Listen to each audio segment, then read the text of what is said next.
Right, well, we continue with our focus on the appointment of Raymond Zondo as Chief Justice. Well, besides the EFF, opposition political parties are happy. But for reaction to this, we're now joined by political analyst and University of Northwest Professor Hanyane. Prof, always a pleasure having you on the show. Good morning to you.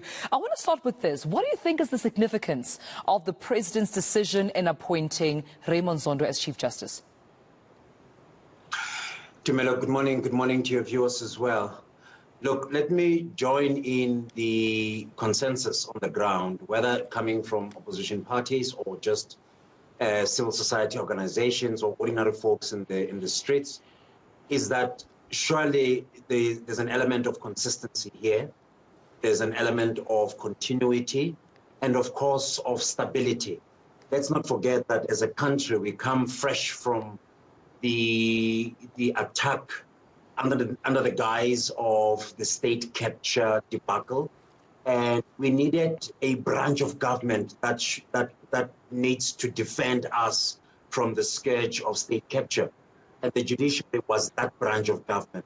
So thank goodness this stability comes at the right time, and coming from a person who has demonstrated capability in terms of ensuring that the probing of the process itself sees the light of the day, and reports are coming in, only just one report away to conclude the entire process. So it's business as usual. I asked my initial question because when you read the statement by the JSC, obviously they had recommended Judge President Mandisa Maya. However, but they also gave almost a ranking in the order of preference. Of course, Judge Maya coming in first, Judge Danson Mlambo coming in second, Judge Mbuyiseni Matlanga third, and lastly Judge Zondo. Now, I don't know, but is this a message that the President is saying that he's under no obligation to endorse the recommendation of the JSC? No, absolutely. Yeah. As a matter of fact, the Constitution, Section 1743, empowers the President to make that choice, that final step that needs to be taken. And he has done so. And I'd like to believe it's somewhat wanting to be neutral, not necessarily influenced by politics. I think the list from JSC may be a tad tainted by some form of political influence, and given the fact that you also had your EFF members there playing some kind of a role as commissioners, this may very well, unfortunately, send that particular kind of message publicly that we need to steer away from political influence, especially when it comes to appointment of senior government officials. Yeah. What work lies ahead, do you think, then, for the Chief Justice? He's, of course, expected to begin his term in office on the 1st of April. Yes, we know that he has just a little bit over 2 years for that term as well. He did assure during his interview that he will be able to fulfill his obligations. But for the next 2.5 years at least, what work do you think lies ahead for him? I'm wary of, interview promises, because they might sound a little bit ambitious. I've listened to some of the interviews.